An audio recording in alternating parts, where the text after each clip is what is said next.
सभी विद्यार्थियों को मेरा नमस्कार। तो देखिए प्यारे बालकों, अभी हम जो प्रकरण पढ़ रहे हैं आपको पता है कि हम पढ़ रहे हैं पद परिचय।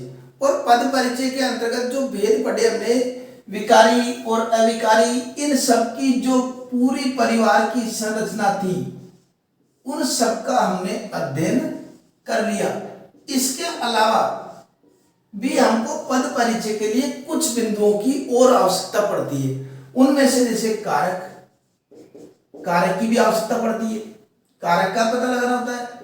काल, वचन, लिंग, इन सब की आवश्यकता हमको पद परिचय के लिए जरूरत पड़ती है, क्योंकि कोई भी पद का परिचय देंगे तो इन सब बातों की भी जरूरत पड़ेगी।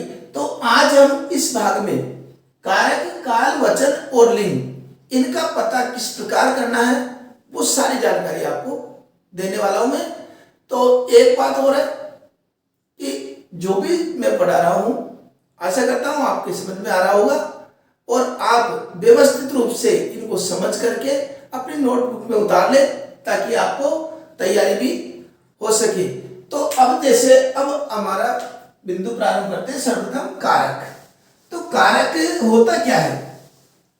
कारक ऐसा तो है नहीं कि हमने कभी नाम नहीं सुना। तो कारक का नाम हमने खूब सुना है कि कारक होता क्या है। अब कारक क्या होता है, देखो वाक्य में कई शब्द आते हैं, तो वाक्य में जो शब्द आते हैं ना उन अन्य शब्दों के साथ और अन्य शब्दों के साथ साथ विशेषकर अन्य शब्दों के साथ साथ विशेषकर क्रिया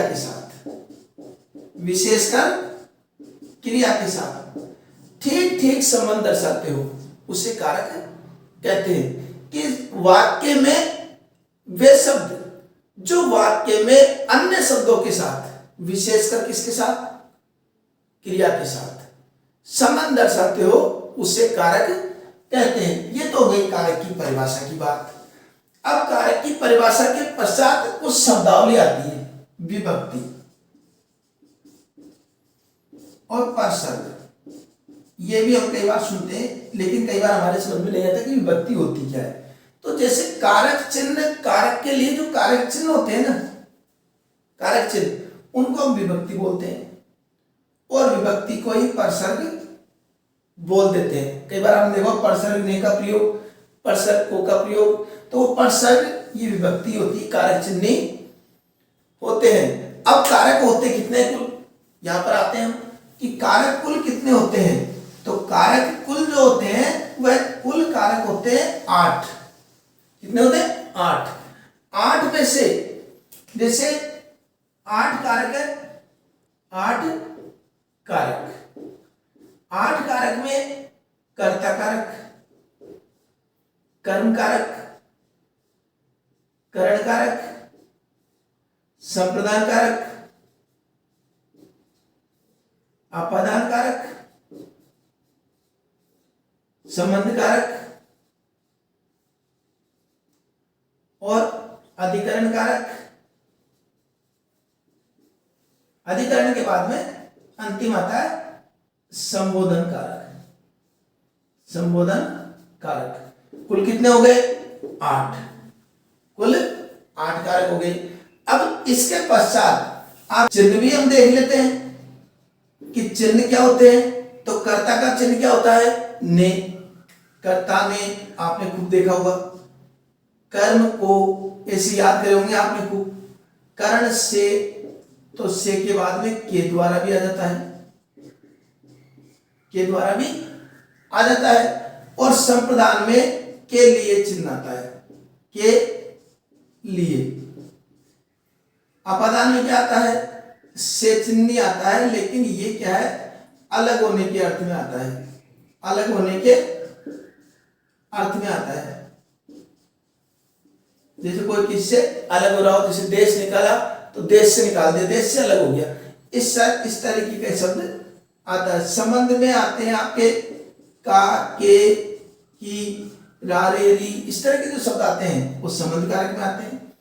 अधिकरण में आ जाते हैं में, पर, पे, जो भी बोल देते हैं वो सब इसमें आ जाते हैं। संबोधन में हे, ओ, अरे, इस तरह के शब्द इस संबोधन में आ जाते हैं। तो हम पहचाने किससे? तो पहचानने के लिए देखो, सर्वप्रथम ये जो दो कारक है, इनमें पढ़ते होंगे आप कि दो कारक चिन्ह कई बार बिना कारक चिन्ह के भी आ जाते हैं। कारक चिन्ह अगर दिख रहे हैं तो हर कोई पहचान लेगा, लेकिन कुछ कारक ऐसे होते हैं जो बिना चिन्ह के भी होते हैं। जैसे हम सब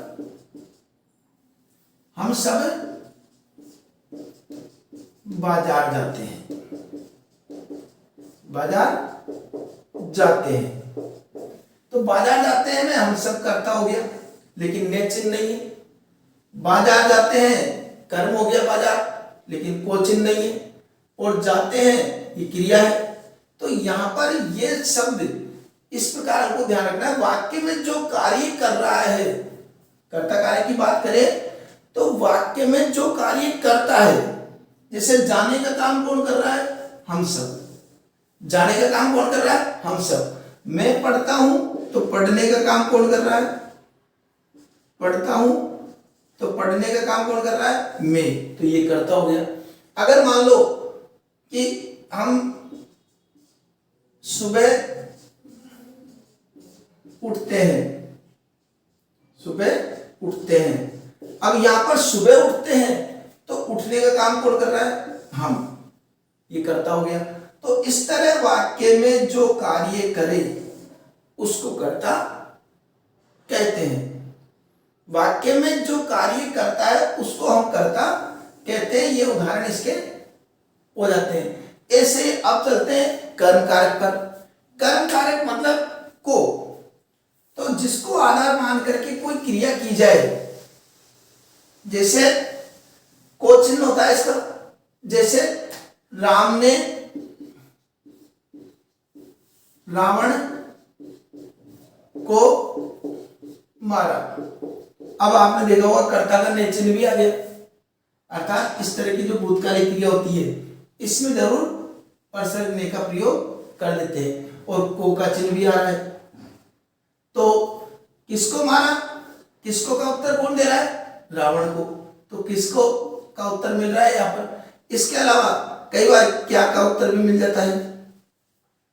वह पुस्तक पढ़ता है, वह पुस्तक पढ़ता है। इस आधार पर हमने देखा तो वह क्या पढ़ता है? पुस्तक पढ़ता है। तो पुस्तक क्या हो गया? कर्म कारक। पुस्तक क्या हो गया? कर्म कारक। और कई बार अगर दिक्कत आए समझने में तो एक बार मन में ही को लगा के देख ले, वह पुस्तक को पढ़ता है। वाक्य थोड़ा सही लगा कि ये कर्म कारक है, तो ये कर्म कारक की बात होती है। तो कर्म कारक हम पता लगा लेंगे। कर्म कारक में कर्म पर दृष्टि रखनी होगी कि कर्म पुस्तक को, महेश जापान जाता है तो जापान कर्म हो गया। वह बाजार जाता है तो बाजार कर्म हो गया। विद्यालय जाता है तो विद्यालय जाता है। जैसे देखो विद्यालय, वह विद्यालय जाता है।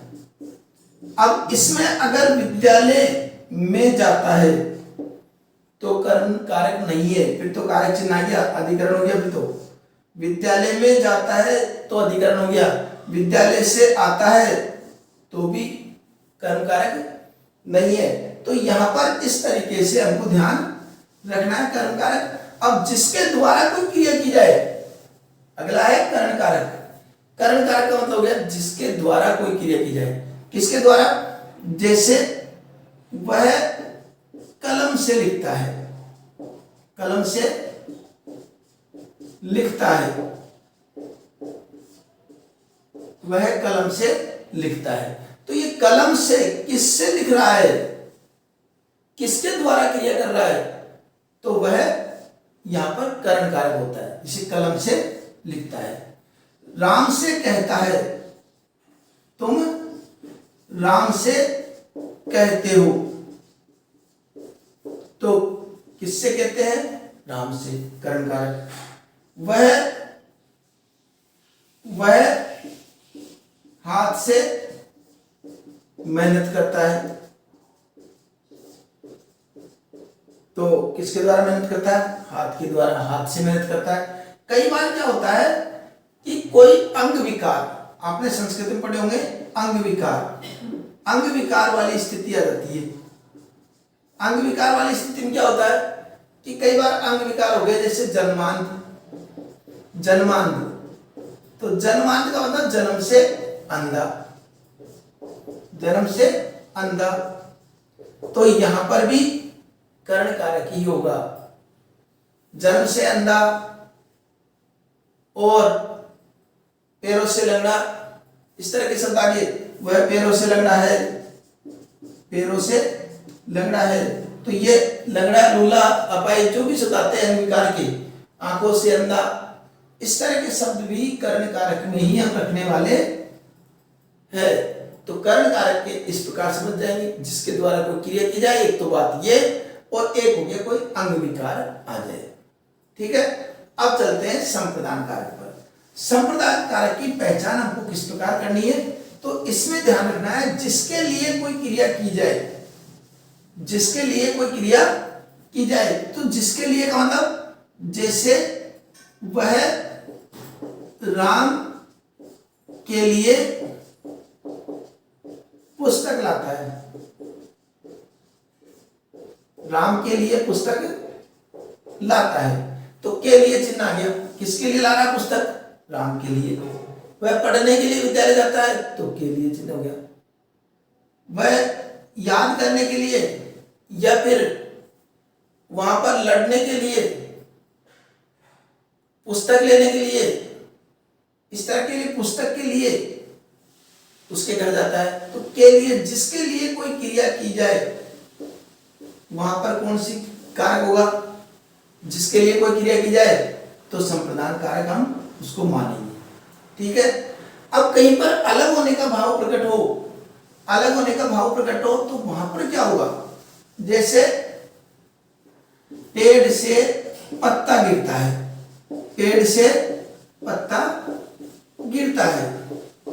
अब आपने देखा से चिन्ह कर्ण कारक में भी आ रहा है, लेकिन जिसके द्वारा कोई क्रिया की जाए तब वो माना जाएगा, लेकिन यहां पर भी से चिन्ह आ रहा है, लेकिन अलग होने के अर्थ में। अब देखते ही अलग हो रहा है। अब जब पेड़ से पत्ता गिरेगा, तो पेड़ से पत्ता गिरने के साथ साथ पेड़ से अलग भी तो हो गया वो, इसलिए यह अपदान कारक होता है। जैसे आपको अंडरलाइन करके पूछा जाए कि यहाँ पर रेखांकित पद का परिचय दीजिए, तो कारक का पता लगाना है, तो पेड़ से में आप लिख दोगे कि यहाँ पर अपदान कारक है, इस तरीके से आपको लिख देना है। अब अपदान में जैसे पेड़ से पत्ता गिरता है, उसको देश से निकाल दिया, उसे देश से निकाल दिया।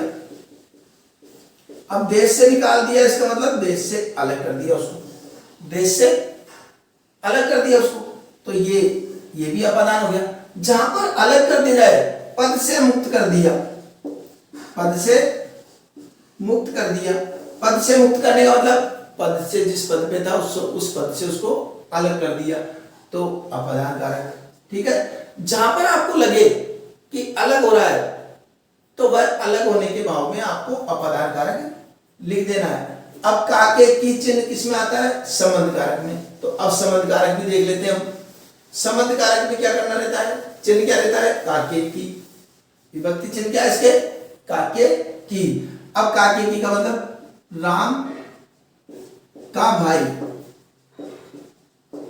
विद्यालय जाता है, इस तरीके का कोई शब्द आ गया, तो राम का भाई का चिन्ह आ रहा है इसमें, संबंध दर्शा रहा है राम का, राम का भाई लक्ष्मण या कुछ भी लिख दे, राम का भाई लिख दे, तो संबंध का भाव प्रकट हो रहा है। हमारे यह सीता की माता, तो सीता की माता की ये चिन्ह आ गया, तो संबंध दर्शा दिया। ये जिसकी पुस्तक है उसको दे दो, तो जिसकी में भी कारक चिन्ह किया गया। यहां पर जो भी शब्द आएंगे काके की, ये सब संबंध दर्शाने के लिए होते हैं। तो इस तरह के संबंध का भाव अगर कहीं पर प्रकट होगा, तो हम इसको क्या मानेंगे, संबंध कारक।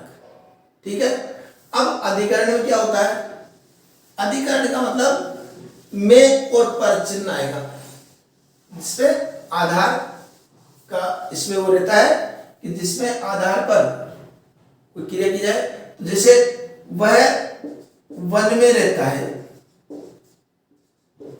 वन में रहता है। तो वन में किसमें रहता है? वन में रहता है। में चिन्ह आ रहा है, तो में चिन्ह का मतलब यहां पर अधिकरण कारक। जैसे घर में रहता है, छत पर बैठा है, छत पर बैठा है, इस तरीके को कोई शब्द आ जाए तो वह अधिकरण कारक में आते हैं। जैसे राम, एक कई बार इस प्रकार कहते हैं, राम सभी से श्रेष्ठ है, सभी से श्रेष्ठ है। जब सब में से किसी एक को श्रेष्ठ बताया जाए तो भी अधिकरण कारक आ जाता है। सभी में से किसी एक को श्रेष्ठ बताया जाए तो भी अधिकरण कारक आता है। तो इस तरीके से अधिकरण कारक को भी हम पहचान लेंगे। अब इसके बाद में आता है अंतिम कारक, संबोधन कारक। संबोधन कारक में हमको किस प्रकार पहचान करनी है, क्योंकि पद परिचय के लिए हमको पहचान करनी है। संबोधन कारक में एक तो चिन्ह होता ही है, इसके अलावा कोई हर्ष, द्वेष, घृणा, घृणा, संबोधन, इस तरीके के आश्चर्य, इस तरीके के ये प्रकट करने वाले जो शब्द आते हैं वह संबोधन कारक का चिन्ह प्रयोग किया जाता है। अरे जैसे लिख दिया, अरे यह क्या हो गया, यह क्या हो गया, तो यहां पर अरे। राम, हे राम इधर आओ, तो पुकार दिया, उसको संबोधन कर दिया, तो ये संबोधन कारक। ओह आज तो बहुत गर्मी है, ओ उफ आज तो पत्ता भी नहीं हिल रहा। इस तरीके के शब्द अगर आ रहे हैं तो ये संबोधन कारक के चिन्ह में माने जाते हैं। तो संबोधन कारक का हम इस प्रकार पता लगा लेंगे। तो कुल कितने कारक हो गए? 8 कारक। अब पद परिचय के लिए एक दो चीज की और आवश्यकता पड़ती है, वह होता है जैसे वचन। अब वचन को भी देख लेते हैं कि लिंग वचन, तो वचन के अंतर्गत वचन हिंदी में कितने होते हैं? भ्रमित नहीं होना, वचन हिंदी में 2 ही होते हैं, एक वचन और बहुवचन। अब द्विवचन का इसमें कोई काम नहीं है, द्विवचन संस्कृत में होता है। हमको जो भी शब्द आएगा उसको या तो एक वचन में लिखना है या बहुवचन में लिखना है, द्विवचन नहीं लिखना है। अब सोचो एक से ज्यादा संख्या रहे तो क्या करेंगे? अगर एक का ही बोध करा रहा है, कोई शब्द एक का ही बोध करा रहा है तो एक वचन में, एक से अधिक का बोध करा रहा है तो उसको बहुवचन मानेंगे, चाहे वो 2 ही हो। 2 भी है तो बहुवचन ही है, एक से बढ़ते ही बहुवचन चालू हो जाते हैं। पुस्तक का पुस्तकें लिख दिया, बहुवचन का बोध हो गया, ठीक है। कई आदमी तो बहुवचन हो गया, 2 आदमी तो भी बहुवचन है, 1 आदमी तो एक वचन है। तो इस तरीके से वचन का हमको पता लगाना। अगर एक का बोध हो रहा है तो एक वचन, और एक से अधिक का बोध हो रहा है तो बहुवचन। इस तरीके से हमको ये परिचय में ये वचन का भी पता लगाना है। इसी प्रकार लिंग विस्तृत, वचन के और लिंग के विस्तृत जो भाग है वो मैं बाद में बना दूंगा। अभी क्या है, पद परिचय की दृष्टि से हमको जितनी आवश्यकता है उतनी मैं जानकारी दे रहा हूं। अब लिंग, लिंग में भी वही बात, कितने प्रकार के होते हैं? एक वचन, स्त्रीलिंग, स्त्रीलिंग और पुल्लिंग। पुल्लिंग में हमेशा ध्यान रखा करो, इस तरीके से लिखते हैं, एक ला आधा और दूसरा ला पूरा, स्त्रीलिंग और पुल्लिंग। ये इस प्रकार स्त्रीलिंग और पुल्लिंग। अब कई बार इनको छांटने में दिक्कत आती है, जैसे राम लिख दिया तो आपने कह दिया पुल्लिंग है, सीता लिख दी तो आपने कह दिया स्त्रीलिंग है। लेकिन अगर विद्यालय लिख दिया तो आप सोचोगे अब क्या लिखूं, ये स्त्रीलिंग है या पुल्लिंग है, ये तो मेरी समझ से बाहर है। तो विद्यालय में आप जरूर भ्रमित हो जाते हो। तो इसको सहज तरीका, सबसे आसान तरीका, क्योंकि कई बार जिसे हो जाता है, आप पढ़ते होंगे कि नदियों के नाम स्त्रीलिंग में, पहाड़ों के नाम पुल्लिंग में, इस तरह की कई बातें हम पढ़ते हैं। और मैं जब लिंग का जब भाग बनाऊंगा उसमें भी विस्तृत जानकारी दूंगा। लेकिन अभी हमको लिंग का पता कैसे करना है, उसके लिए है उस शब्द का वाक्य में प्रयोग कर दो। जैसे विद्यालय का लिंग का पता करना है हमको कि विद्यालय स्त्रीलिंग है या पुल्लिंग है, तो विद्यालय खुल गया और विद्यालय खुल गई। तो हम जब बोलेंगे इस प्रकार वाक्य, तो अपने आप ही एहसास हो जाएगा कि हमारा वाक्य खुल गई के हिसाब से सही बैठा या खुल गया के हिसाब से सही बैठा। तो हमको पता लगा खुल गया के हिसाब से सही बैठा, और हमने क्या मान लिया इसको, पुल्लिंग। और जैसे पुस्तक का पता लगाना हो तो पुस्तक का प्रयोग किया कि पुस्तक आ गई या पुस्तक गिर गई और पुस्तक गिर गया। तो हम गिर गया शब्द बोलते हैं तो लगता है कि अजीब लग रहा है, पुस्तक तो स्त्रीलिंग का अनुसार ही सही लगता है, तो इसको स्त्रीलिंग मान लेंगे हम।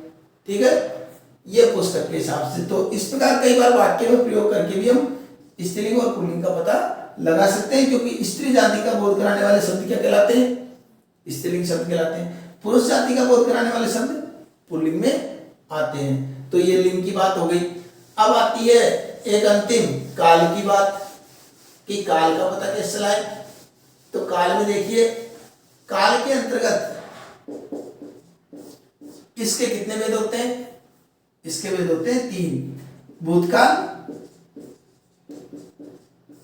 दूसरा वर्तमान काल और तीसरा भविष्य काल। अब देखो ध्यान आपको, वैसे मैंने काल के कितने विभाजन है, क्या है, ये सब भाग बना रखे हैं। अगर आपको काल के बारे में विस्तृत जानकारी प्राप्त करनी है तो आप काल जो भाग है हमारे काल के, उनको देख सकते हैं प्लेलिस्ट में जाकर के। और यहाँ पर भूतकाल, भूतकाल से तात्पर्य क्या हो गया, बीता हुआ काल, जो समय निकल चुका उसको हम भूतकाल में रखेंगे। जो समय निकल चुका उसको भूतकाल में रखेंगे। और जो समय चल रहा है वर्तमान में, जैसे वह पुस्तक पढ़ता था,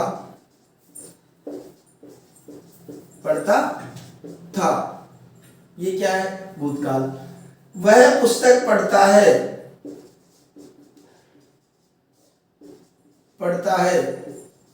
ये क्या है, पढ़ रहा है वर्तमान में, ये वर्तमान का हो गया। वह पुस्तक पढ़ेगा, आने वाले समय में कोई क्रिया कर रहा है, आने वाले समय में अगर कोई क्रिया करता है तो वह भविष्य काल में हो जाता है। अगर इस समय कोई क्रिया कर रहा है तो वर्तमान काल में, और क्रिया कर चुका तो भूतकाल में, और आने वाले समय में क्रिया करने जा रहा है तो वह भविष्य काल में आता है। तो पद परिचय में हम इस काल के आधार पर भी हमको जानकारी देनी है, और काल के साथ साथ वचन, लिंग, कारक और पद के जो प्रकार है, कई विकारी और अविकारी, इन सब भागों को आधार मान करके ही हम पद परिचय दे सकते हैं। और पद परिचय के प्रश्न किस प्रकार परीक्षा में आते हैं, किस प्रकार हमको उत्तर देने हैं, क्या क्या बातें हमको ध्यान रखनी है, ये सारी बातें मैं अगले भाग में बताने जा रहा हूं। इसलिए बने रहिए हमारे साथ। तो मिलते हैं अगले भाग में, तब तक के लिए धन्यवाद।